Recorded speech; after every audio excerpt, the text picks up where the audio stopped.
Good morning, Happy New Year, and welcome to this first info session on the call about the innovation transfer networks.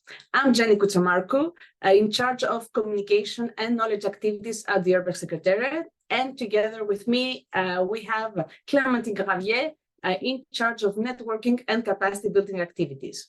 So what we're going to do for the next hour is that we're going to present you the call for innovation transfer networks, and also we will be answering to your questions.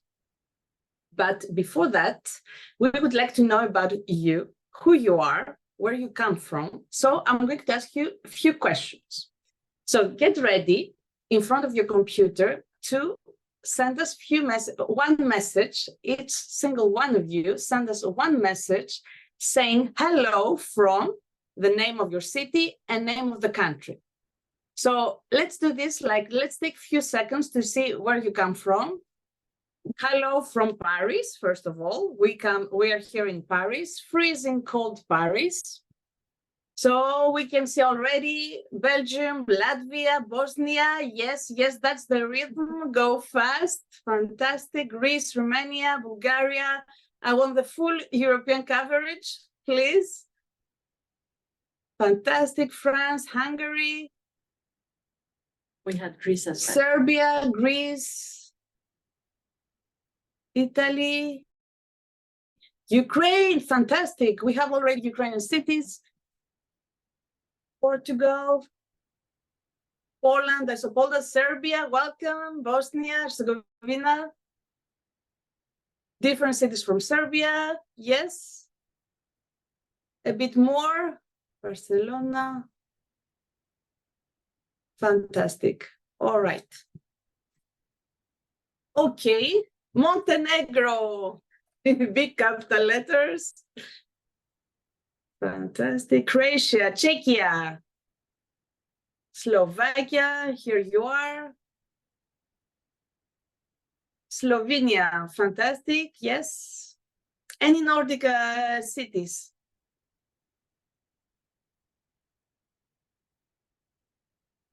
All right, we're almost 200 people. You're almost 200 people connected. And I'm sure this number will go up. Copenhagen, fantastic, welcome. All right, so I do have a couple of questions still to ask you, and I'm going to do this through two quick polls. So I'm going to launch the first call right now.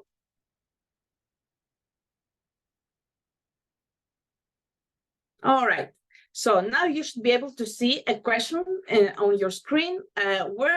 Who are you? Are you a potential lead partner, meaning a city that will act as a lead partner, having implemented already an innovative action practice through the urban innovative actions?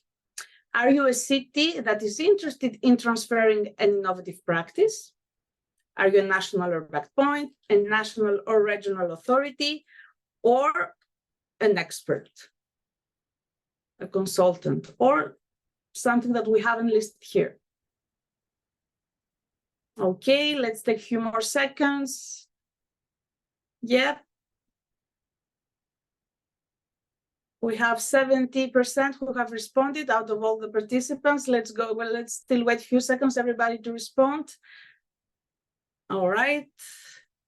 Mainly, so Clémentine, we guess mainly we have cities that are interested in transferring the innovative practice.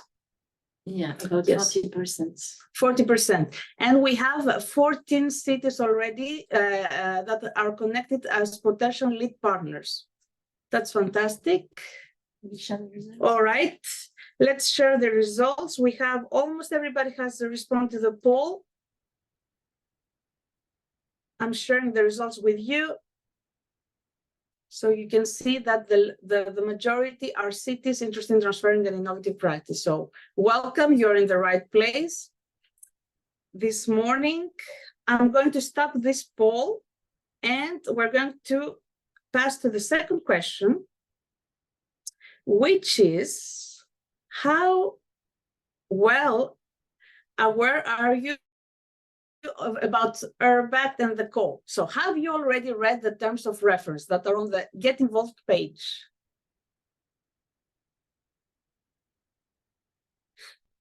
I'm still waiting a few seconds. It's about half for now. So half of you have already read the terms of reference, which makes us very happy. All right, it's really, some of you know. So this is also the right place to be to get an idea about what the call is about, and then you will decide if you want to read the terms of reference to apply. All right, I'll stop the poll now and I'll share the results. So it's really shared, Clementine. So perhaps you need to be a bit more specific in some points in your presentation about the eligibility criteria when it comes to the terms of reference. Yeah. All right, thank you very much. So welcome everybody.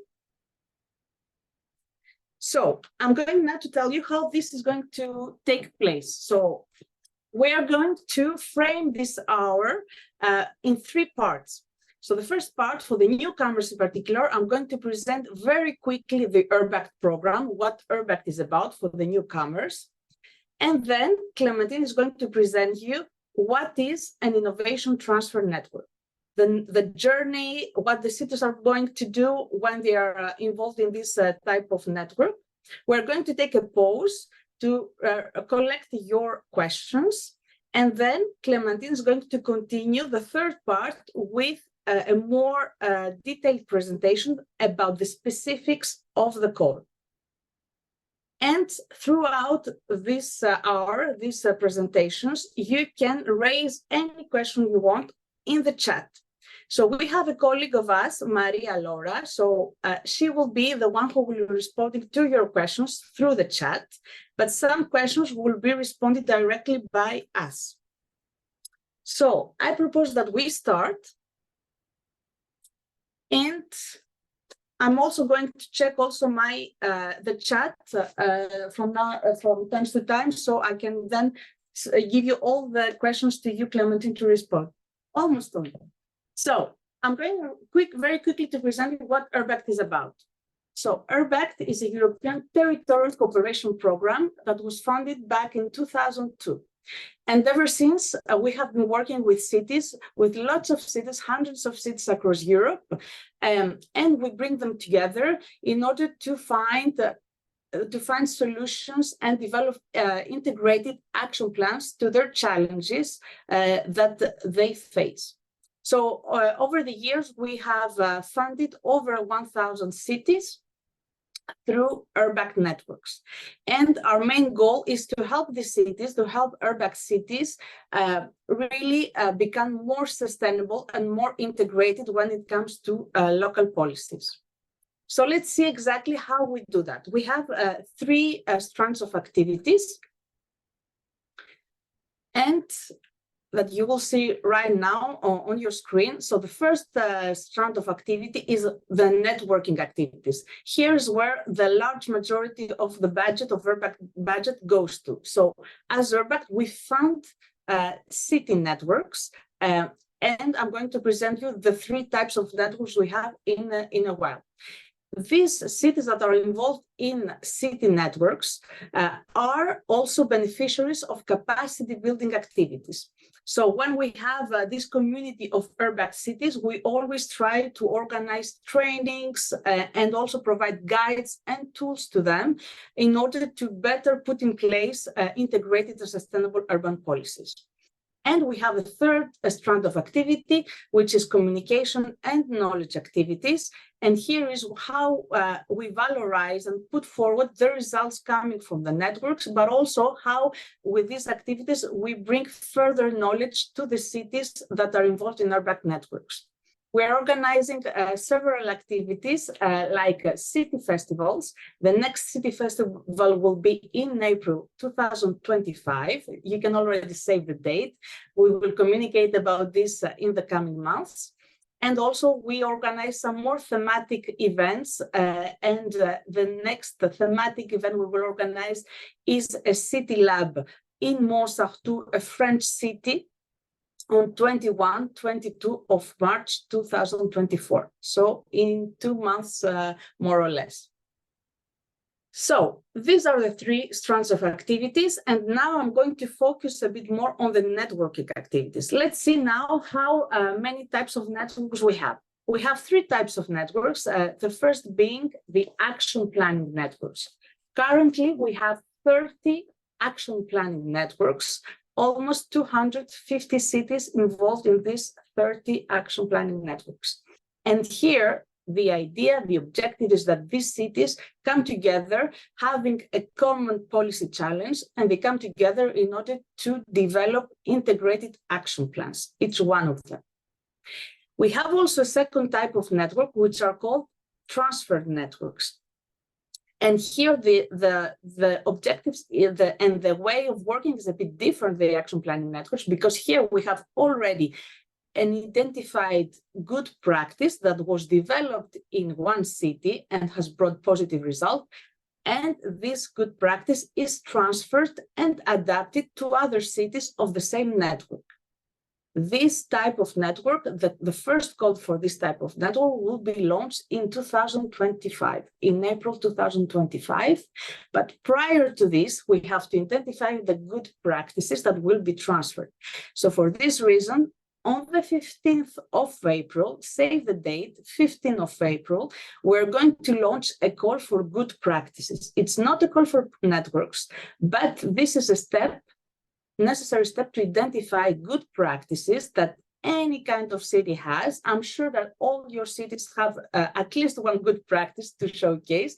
So you can submit this good practice, and then all the submitted practices will be evaluated, assessed, and the ones who really that have the necessary criteria will be awarded as urbact good practices, and these will be able to be transferred to other cities through the transfer networks I just talked to you about.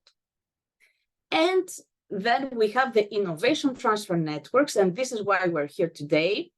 And here, again, the objective is quite similar to the transfer networks, but the main specificity is here that in one network, we have a lead partner already identified that will transfer their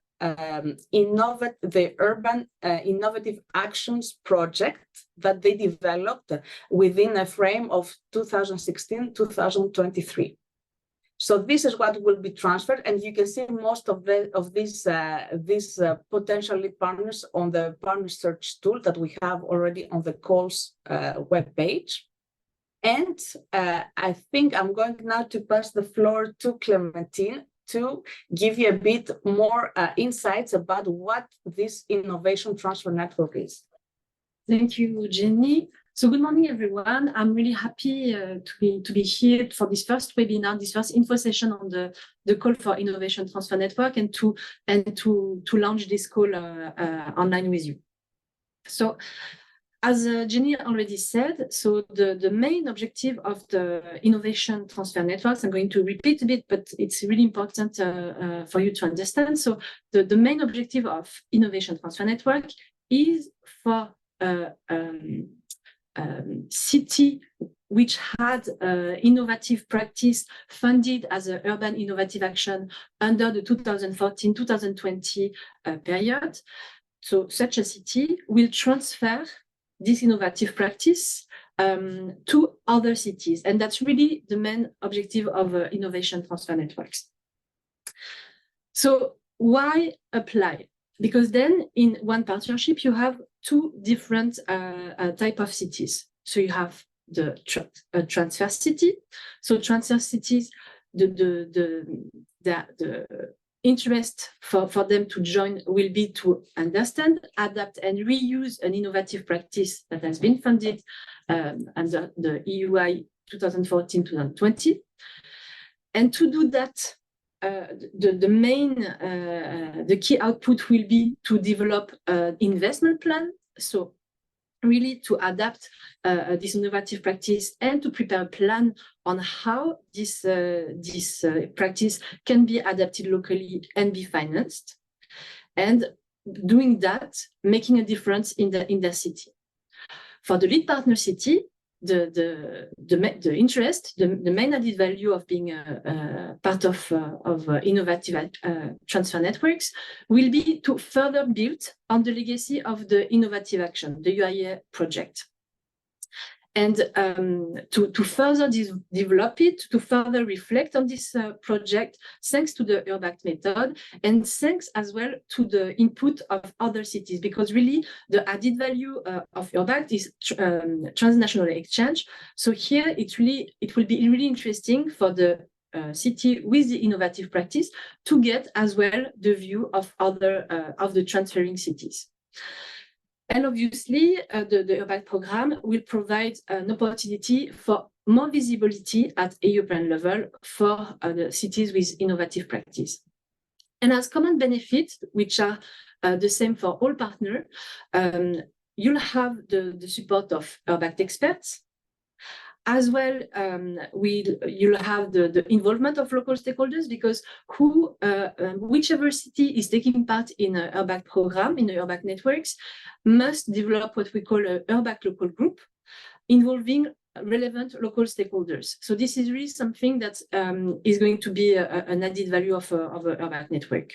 And then, as well, what all the partners of Innovation Transfer Network will benefit from is a safe space for experimentation. Because part of the budget, I'm going back to that in a moment, part of the budget it will be possible to use it for what we call testing action. So small part of the budget can be used to test something small, to see how as well with the stakeholders, how to develop something.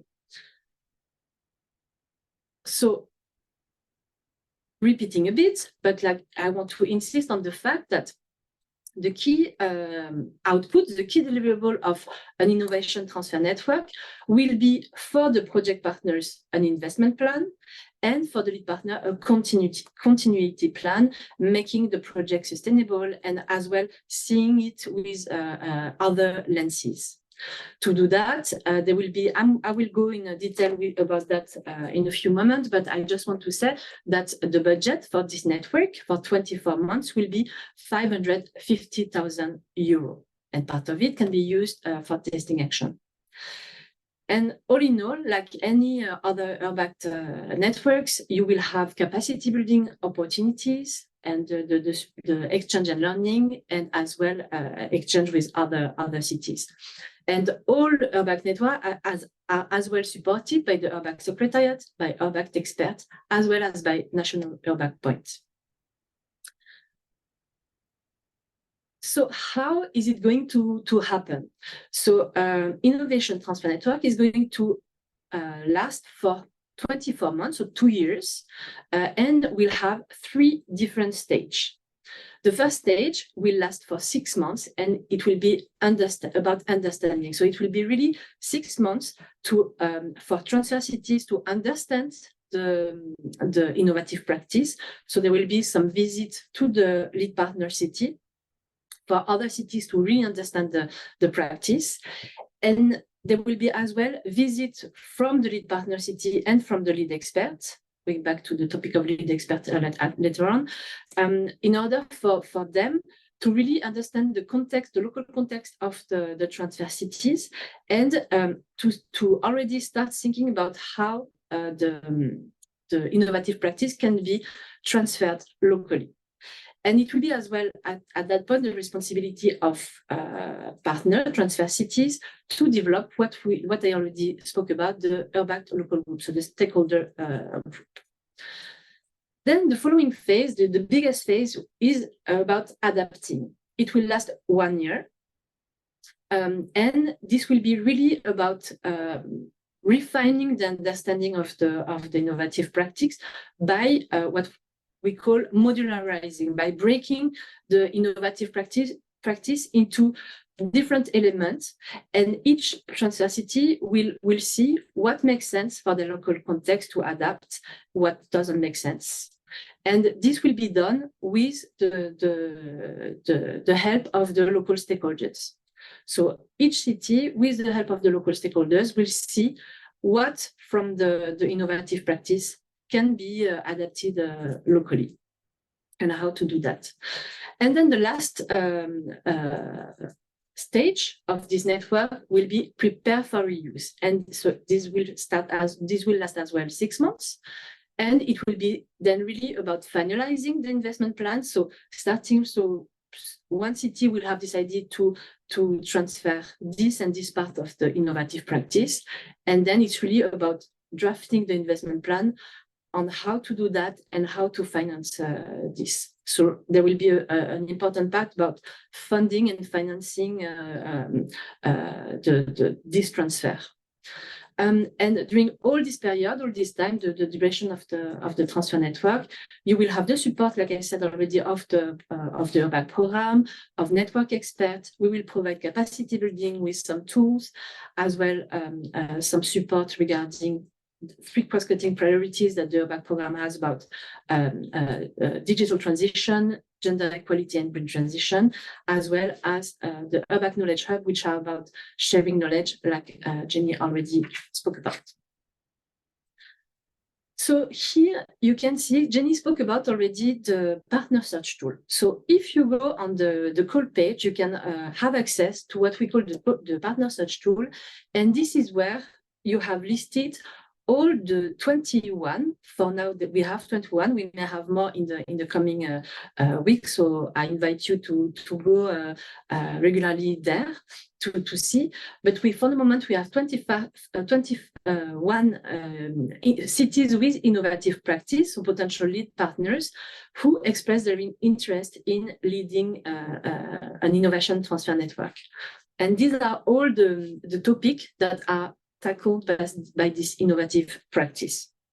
So obviously, the application that we expect will tackle these topics, and the approved innovation transfer network will tackle this topic.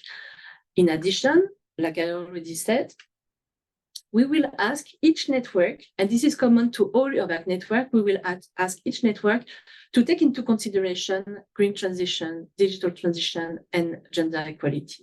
And for this, we will provide capacity building support and tools. But this is really something that we think is transversal and should be taken into account by any city. And maybe we will stop here for a question, Jenny? Yes. Let's zoom out a bit, Clementine, and take questions. I mean, I have been looking at the chat, Clementine.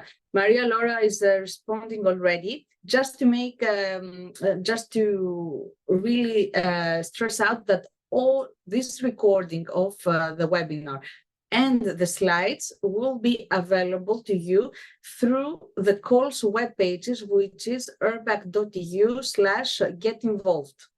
So after the webinar, we are going to upload the slides and the recording there. So you will be able to access it, and also you can share it with other colleagues if you want. So we do have a few questions, but they touch, some of them touch already about budget, about eligibility. So I think let's not take them now. Okay. I'll let you continue with the specificities of the call itself, with the budget, with eligibility, and then if needed, we go back to these questions. Okay. All right? Okay, perfect. So then let's move on. So about the call, you may already have seen it probably, but the call has been open since last Wednesday, so the 10th of January, and will be open until the 20th of March, 3 o'clock in the afternoon, Paris time. Very important. Now I'm going to focus, so I will give some information about, because it's really crucial in building the application. It's about the partnership. And it's also related to eligibility question. So this is really something that I invite you to pay attention to. So each innovation transfer network will be composed of 5 to 7 partners, including the lead partner city. So the city with the innovative practice. So that means that each network will have the city with the innovative practice plus 4 to 6 transfer cities. So in total, 5 to 7. These cities can come from any European regions, as well as innovation IPA countries, so Albania, Bosnia, Herzegovina, Montenegro, North Macedonia, and Serbia.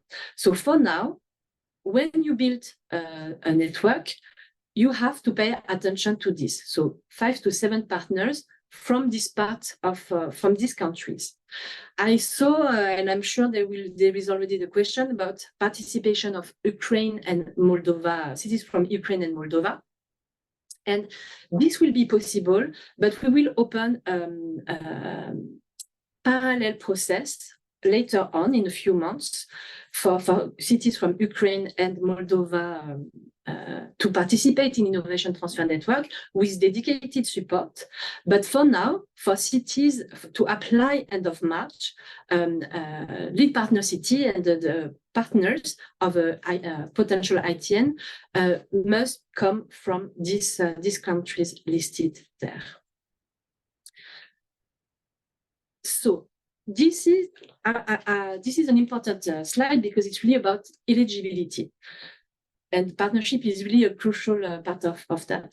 So I'm going to go through the slide and explain a bit. So in an innovation transfer network can be lead partner, so like the main city coordinating the work of the network, can be lead partner only cities with an innovative practice that has been funded as an urban innovative action in the 2014-2020 period. If you go in the terms of reference, you have the full list of these cities. But if you go in the call page, you have the list of these cities that have expressed really their interest and that are planning to submit an application. Each of these UIACT can be lead partner of one innovation transfer network. This makes obviously sense because they will build only one network to transfer their innovative practice to other cities. They cannot build two of such networks. So only one city with an innovative practice can be lead partner only once, but they can be partner in as well in another innovation transfer network. And in general, one city can be partner in maximum 2 approved network. So it may be that as a city, you want to maximize, as a transfer city, let's say you want to maximize your chance, and you're going to apply in 4 different networks. If all of these 4 different networks get approved at the end of the process, then you will have to choose, because we cannot have one city in more than 2 approved networks.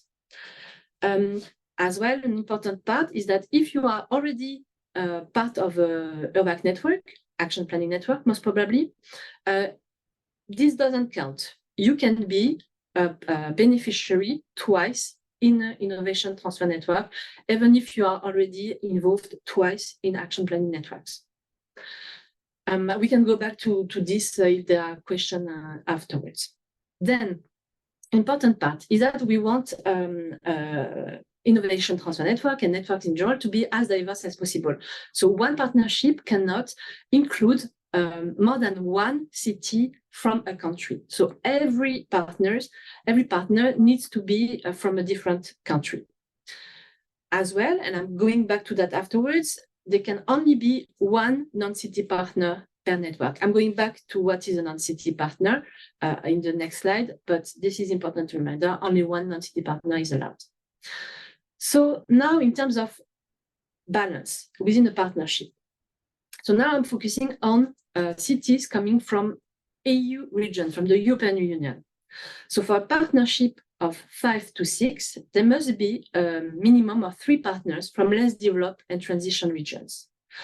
For a partnership of 7, there must be a minimum of 4 partners from less developed and transition EU regions. So this is a basic rule. This is like a minimum requirement that we cannot, that you have to respect. So each partnership, being, for instance, having 5 to 6 partners, must be composed of at least 3 partners from less developed or transition EU region. Then, to complete the partnership, partners can come from all types of EU region, more developed, in transition, or less developed. Plus, they can as well come from, like I said already, Norway, Switzerland, and IPA country. But in this case, there can only be one partner from these countries in each network. So I know it may be a bit confusing, or it can be sometimes hard to understand, but there must be a minimum of less developed and transition EU region partners, then partners from any regions, and maximum one partner from Norway, Switzerland, and IPA countries.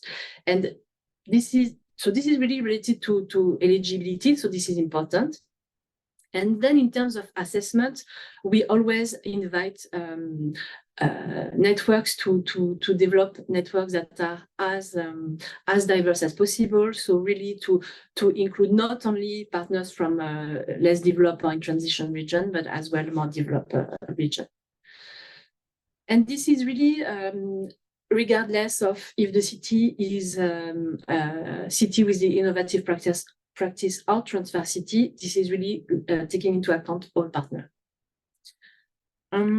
So if you have a doubt about, so I'm speaking to really cities from EU region, so not from Switzerland, not from Norway, not from IPA countries, but really cities from EU region. If you have a doubt about your status, you can go online. I've put the link here. And you will see this map, and you can see where your city is located, and find out what is the status of your region. The light yellow is more developed, the orange is transition, and the more dark orange is less developed. And in case you have any doubts, this is really important, please contact this email address here, ITN, so Innovation Transfer Network at urbact.eu, and we'll be able to help you out on this. So coming back to, so now beyond the location of a partner, which type of institution can be a part of a partnership? So obviously cities, and under cities, we understand different things. So cities, municipality, towns, there is no limit of inhabitants. It can be small cities. There is no criteria of size. It can be as well local agencies. It can be as well district or borough, so part of a city, or it can be agglomeration, so organized cities together. Now, non-cities are university and research centers. So earlier, you remember I said that there can only be one non-city partner per network. So this non-city partner can be university and research centers, regional authorities, and you have the list here. And here, once again, we are repeating, so it should be institutions from the 27 EU member states, partner states, Switzerland, Norway, and IPA country. For Ukraine and Moldova, I already said, there will be a dedicated process to involve you as cities in this network. But for the submission, you don't need to worry about that for now. Then again, you may have a doubt about the status of your organization. Am I a city? Am I a non-city? And so on. I mean, if you have a doubt, once again, please contact us via itn@urbact.eu, and we'll be able to support you in this regard. Once again, this is really important because this is related to eligibility. And in order for your application to be assessed, you need to be eligible. So now, in terms of the resources that are available for an innovation transfer network, the budget for 2 years for the full partnership will be up to 550,000 euros. And this includes the local co-financing. So the full budget of the network is 550,000 euros. part of it then will be our funding, so ERDF funding, the funding provided by urbact. And on the right side of the screen, you have what we call the co-financing rate. So up to which amount, let's say one partner has 100,000 euro budget. So, and depending on the status, 80 or 70 or 65% of it will be covered by ERDF. The rest is your local co-financing. In addition to that, there is what we call an expertise envelope, which is 105,000 euros. And this is not something that you have to manage. This is paid directly by the program, but these are resources that are available for the network, and it amounts to 140 days approximately.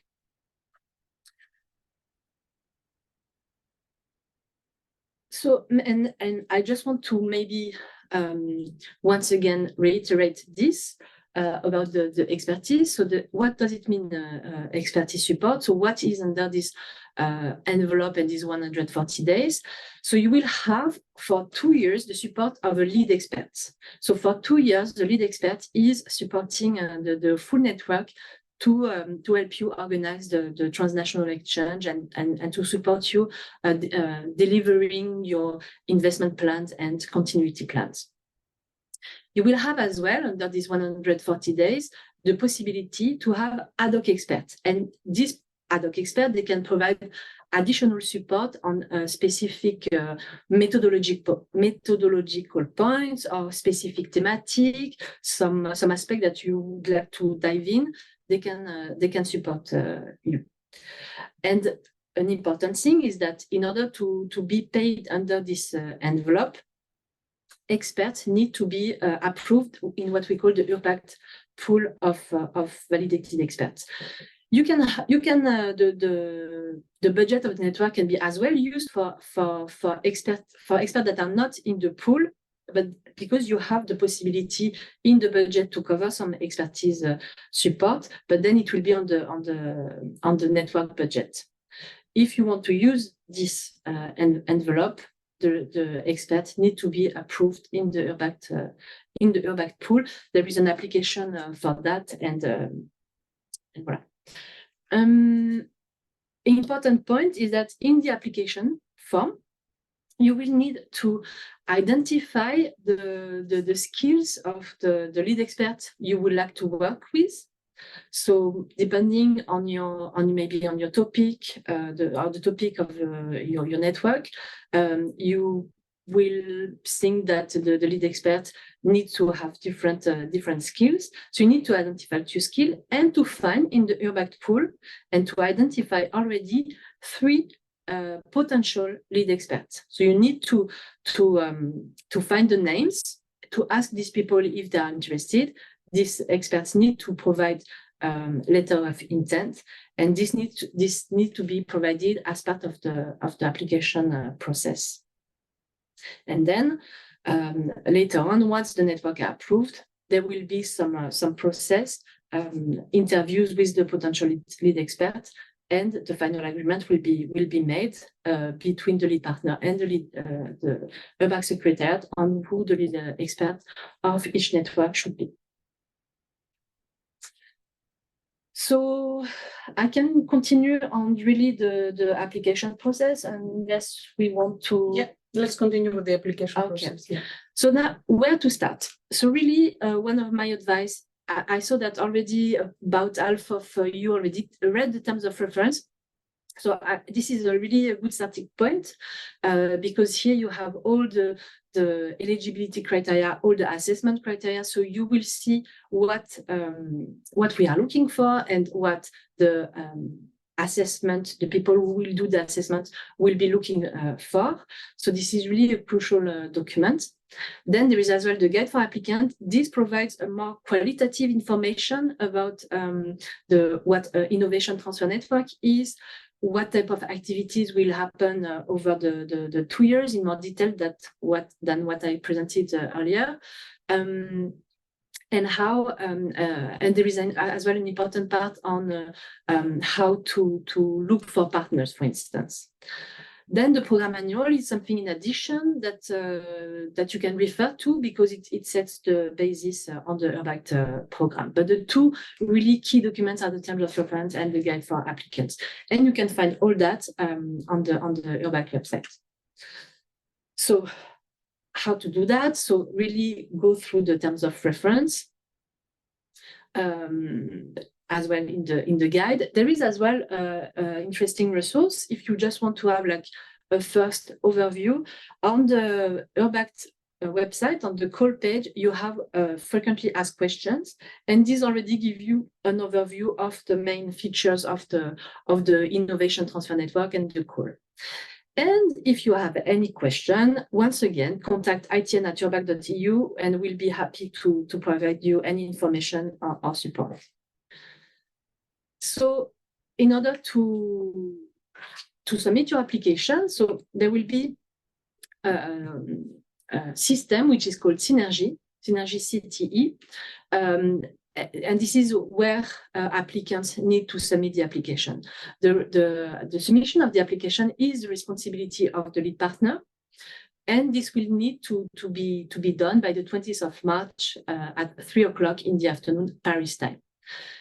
For now, the form is, the system is not open yet. It will be in the coming days, and along to that, you will have the guidance, really a step-by-step guidance that guide you through all the step of the application form, and it will be provided once the application form is available online. In the meantime, on the web page, on the call page, you have access to templates, different templates. So a Word template of the application form, because you can already start working on the application, and then once the online form is open, you just copy paste. You have as well Excel budget table, so to help you build your budget.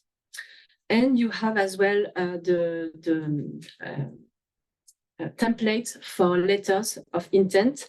We have 3 letters of commitment and letter of intent at the end that must be part of the application package. So you have them in Word format on the call page.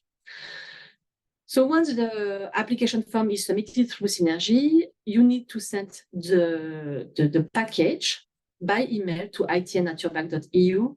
And you have 1 more day to do that. The application must be signed, and in the terms of reference, you have the full list of the documents that needs to be provided.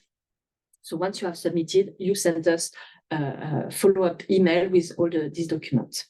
We don't need to receive it by paper; it's all online. So here it's just a recap on the timeline. So the call was open on 10th of January. It will be closed on 20th of March. Then in the meantime, the foreseen date of approval is towards late June 2024. We don't have the precise date for now, because it needs to be approved by our monitoring committee. In the meantime, there will be what we call an external assessment panel. So it's not the urbact secretariat doing the assessment. There is an external panel doing that. They will get all the application, or eligible application, and they will assess them. Then it is provided to the monitoring committee, who decide on which network are approved or not. And then the official start date of the network will be the 1st of September 2024. In the meantime, there is summer, so we avoid starting activities over the summer. And these 2 months what we will do is selecting the lead experts that are going to work with the approved innovation transfer network. And then here you can just see that the networks are lasting 2 years, and it will end in August 2026. And well, I think I'm done. Very good. Thank you very much, Clementine. Very clear, at least from my side. There are still some questions in the chat, so I have gathered some of them. Maria Laura has been doing a great job in responding many of them. But let's focus in few questions. There are questions about expertise, partnership, and budget. So let's start with the basics, first of all. How many innovation transfer networks will be approved? That's a good question. So we have foreseen to approve 10 for the moment. But if we see that the quality is already, that there are really good application, then the monitoring committee has the possibility to approve more. So it already happened in the past because they thought that it was a pity to not approve some networks. So there is a possibility to approve more. But what is foreseen for now is 10 innovation transfer network. Very good. Let's now talk about partnership. So so partnerships, and there are quite a lot of questions about eligibility. Okay. But still, these questions, especially for people who haven't read the terms of reference, can be answered through the terms of reference. But I will still ask a few of them just to be completely clear. Can beneficiary cities collaborate with local NGOs during the participation in a network? And would they be able to share their budget with a civil society organization, for example?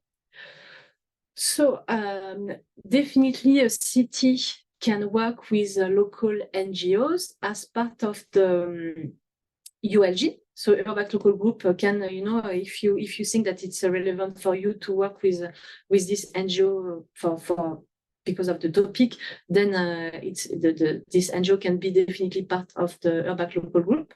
And in terms of budget, then that's it's possible, for instance, that if you want this NGO to have a stronger role, for instance, they could coordinate the urbact local group, and then you have the possibility to hire them as a urbact local group coordinator. That's a possibility for instance. All right. So there's another question about the lead partners, Clementine. Who can be the lead partners? And there is a question more specifically about the lead partners. If the lead partners list that is on the partner search tool is completed. So let's start with this and then I will continue. Yeah. So can be lead partner of the innovation transfer network only the cities with an innovative practice. And so really, it's all the cities that have innovative practice, and I said funded under the 2014-2020 period. They can only be the lead partner. All of them are eligible. All the cities in UIA funded under 2014-2020 are eligible, but for now, only I mean, 21 of them expressed their interest in building an innovation transfer network, in transferring their practice, their innovative practice. So for now, it's all the cities that are listed in the partner search tool can be lead partner. We have been informed that some UIA cities, some cities with innovative practice would still be interested in expressing their interest to become a lead partner. So the list may not be complete now, and we may have 1, 2, 3 additional city coming in the next days. Exactly.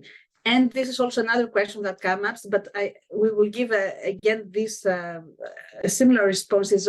Is it possible to know how many urban innovative action cities will really submit the proposal? When we will know that? Okay, so once again, in the terms of reference, you can find the full list, but you may contact any UIA city, but the risk is that indeed they are not interested to submit a proposal. You may get in touch with them because you are interested in their practice, and it can be, and maybe it will encourage them to submit a proposal. In the meantime, if you go in the partner search tool, these are really UIA cities that expressed their interest, their strong interest in submitting an application. So you know that these cities are interested. Then we don't have the information of who are going really to press submit an application button on the 20th of March. But this is where we would really, you have under the partner search tool, you have a button where you can submit your interest or express your interest or something like that, get in touch. I don't remember the how it's called, but you have the possibility to contact directly these cities with innovative practice. And I think I really encourage you to do that, because for these cities, for UIA cities, it's a sign that people are interested in their practice. And so it's a kind of an encouragement to build, for them to build a network. So, but I think we won't be able to know more than that until the 20th of March. Maybe an important part, I know we are going to discuss this later, but what an important thing or a useful thing is as well to get in touch with the national urbact point, because national urbact point, they can already, we have a network of national urbact point in whole Europe, and they will know which cities from their countries are interested, and they can get in touch with other national urbact points. And so this is quite a useful resource for you to get in touch with your national urbact point in order to potentially find partners. So, Clementine, we have 8 minutes before the end, and we still have a few questions. I have 2 more questions about the partnership, and then I'd like really to discuss about the expertise and budget. So, about geographical distribution of cities. So, the geographical distribution in a network. What are the only criteria for the geographical balance? The only criteria, I mean, I would say there are 2, but the criteria is you need to, maybe, I don't know if I should, I mean, you will have the presentation, but really it's, you need to have a minimum of partners from less developed and transition region. If you look at the map, it's already a lot of region.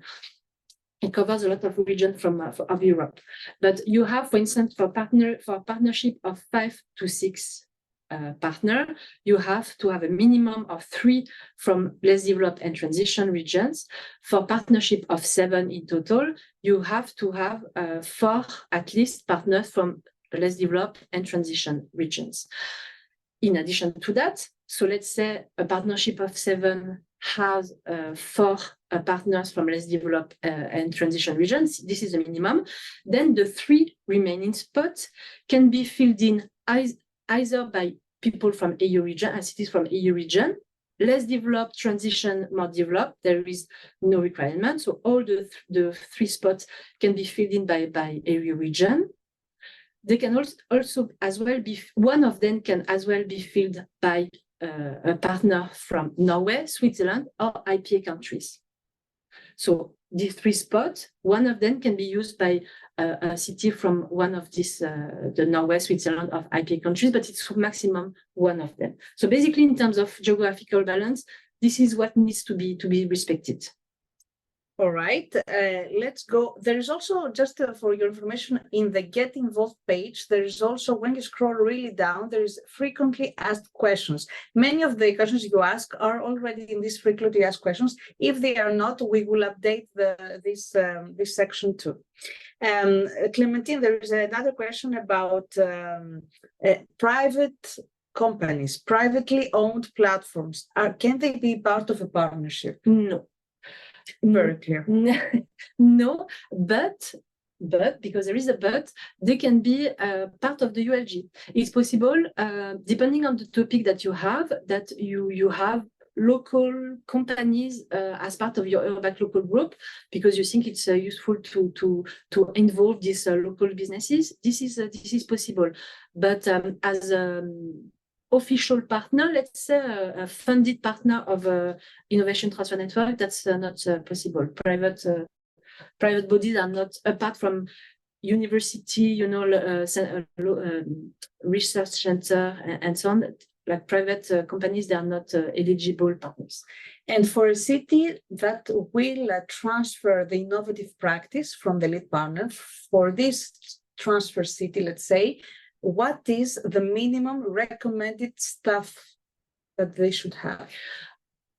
So what we say, normally is to have one equivalent full-time position for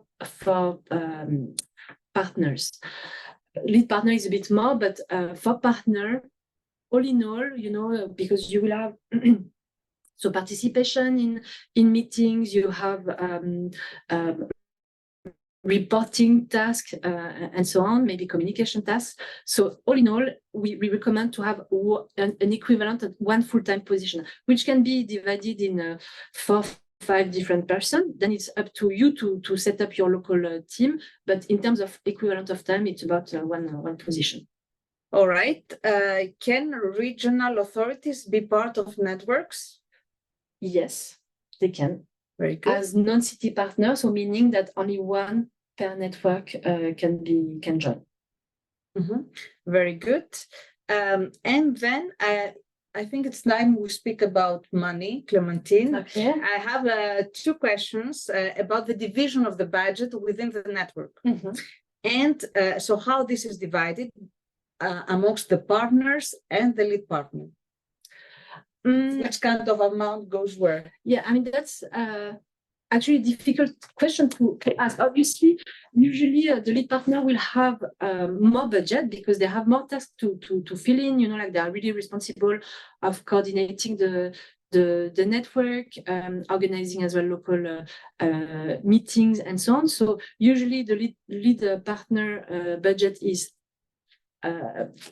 higher than partner budget. But then it really depends as well on the, the local, how do you say, level of prices. So, I guess in the Netherlands, it will be different as maybe some other countries. So it's really up to you to decide. And it's a nice, when you build a partnership, it's also an important thing to discuss with your partner, because you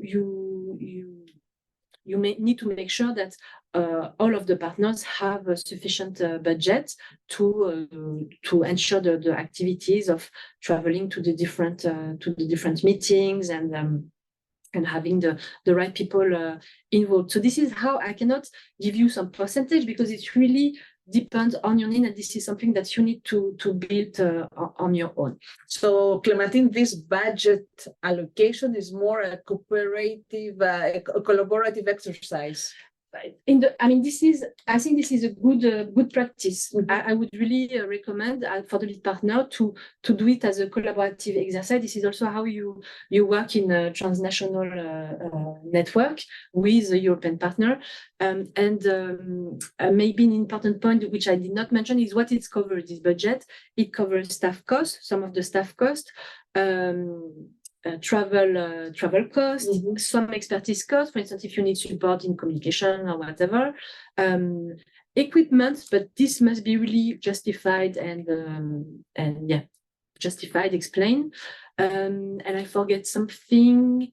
Staff costs. Yeah, I missed staff travel and expertise, organization of meeting, basically. Yeah.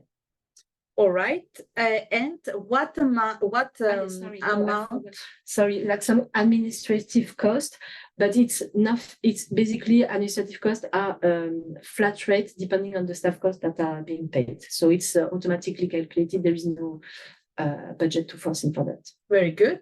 And what is the amount per city for testing actions, Clementine? So we have not defined a maximum amount. This will be, we will discuss at a later point as well, discussing with you with what your needs are once the network are approved. For now, we have not decided on the maximum amount, but it should definitely be some, I would say a few €1,000, maybe more, depending on what your project is, but it's really to test an action.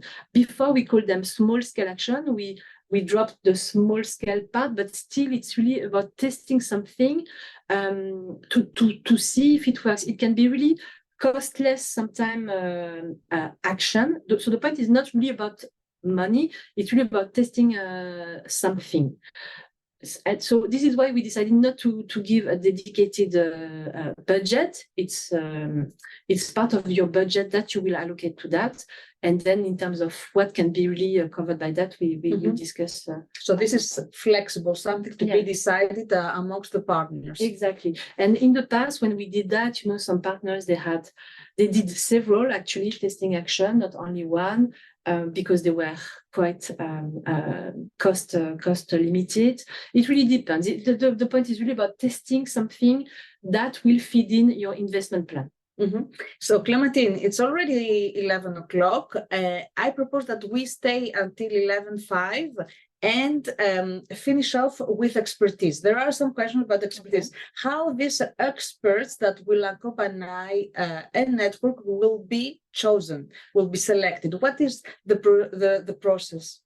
Okay, so once again, how to choose the lead expert. So first, you need to identify what skills you are looking for for the lead expert of your network. I advise you go in the guide, because there are some as well in the terms of reference, and in the guide there is some help for that. But first, one of your tasks is to identify the skills you expect for a lead expert. Then you go to the urbact pool of experts. We have already quite a few experts available there, and you will need to identify 3 such lead experts that you think meet the criteria or the skills that have the skills that you are expecting. And you need to contact them to ask them for a letter of intent. Template is available in the terms of reference, and each lead expert of the urbact pool can commit to maximum 2 networks. So they can have 2 letters of intent. So then submission is submitted, and voila. Then we will, as well as the urbact secretariat, to give everyone a chance, we will ask to the urbact pool if anyone else is interested. So we'll as well gather some interest from a lead expert, because we want to give everyone a chance.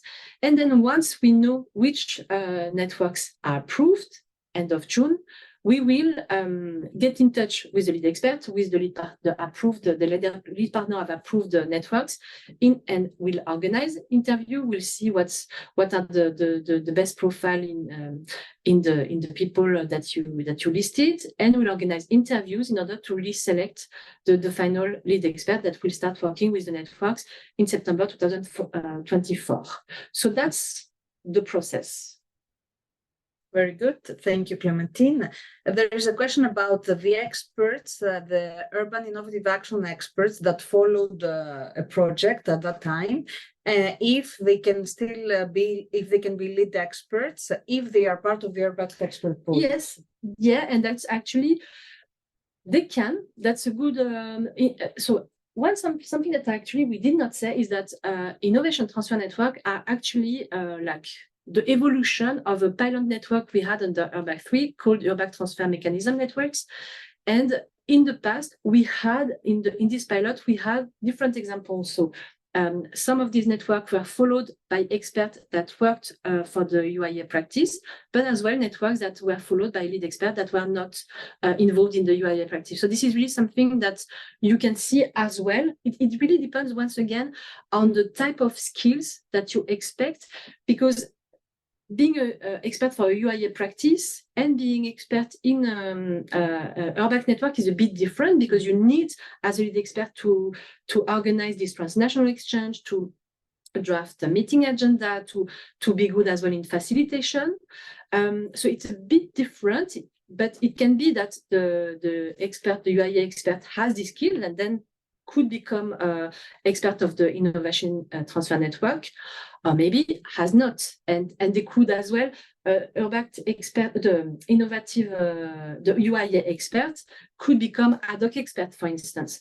So there are different things that are possible, but the main, like I think participants understood, the important point is to be part of the urbact pool of experts.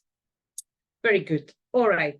I think we can stop here. Yes. We are going to share all the slides and all the recording of this webinar this afternoon or the latest tomorrow morning. And we're going to, if we haven't responded to some of your questions, we're going to update our frequently asked questions section, which is available on the page of the call. And before we go, just a reminder about what comes next. Do you want to do the poll? Yes, let's see first what comes next. So first of all, following this webinar, whether you received more information, you have a better understanding of the call, and we're wondering if you are planning to apply. So I'm going to launch a poll now. So in a few seconds, you will see it coming on your screen. Do you plan to apply? As simple as that. Yes. Here in the yes, you can say likely, yes, most likely, even if it's not 100%, but most likely to apply. So you can respond yes, no, you're certain you're not applying. If you are an expert, so you don't have to respond to this. It's mainly for the cities that are interested in being part of these networks. Or you're not sure yet. All right, so I'm going to share the results. A few more people. So we have either yes or not sure yet. And this not sure yet also depends, I guess, from other factors, like you have to consult with your colleagues in your municipalities, with your elected people. So don't hesitate also to share the infographics we have produced and that are available on the website. So for somebody to, in a nutshell, at a glance, to see what the call is about. I'm going to stop here the polls, and we're going to say what comes next. So the next, we have another webinar on the 23rd of January. So Clementine, what this is going to be about? Yeah, so maybe, you know, like the not sure yet is as well, because they are still looking for partners. So I would invite you to join next week, same day, same time, next Tuesday. And we will tackle about what is, you know, like how to, once again, going back to the eligibility aspect, but as well to how to build a strong partnership. As I would say, it's intended a lot to the potential lead partners, because it's as well, you know, you will receive a lot of expression of interest from other cities. So how to choose well your partners, and yeah, and answer any question that you may have, and it will be led by our colleague Maria Laura. And then we will have another one early February on exchange and learning. So really about what these networks are going to do. So going a bit more detail about the activities and as well maybe the expertise, probably because experts are going to be important for the exchange and learning activities. And then 7th and 14th of March, it will be time to submit your application. We expect, you know, we recommend highly not to wait for the last minute. So we will start already early March to help you and guide you with any technical question that you may have, as well in terms of eligibility or in terms of submitting your application in Synergy. Thank you very much, Clementine. Thank you very much for following this webinar. You have been 250 people connected to this webinar this morning. Thank you for following. And as a last reminder, we would like to inform you that there will be national info days organized by our national urbact points. You can see the dates per country on your screen. So hopefully you will be able to attend them and get a better understanding speaking your own national language. Thank you very much again. Thank you. See you next week. Thank you, Clementine. Yes, see you next week. Bye.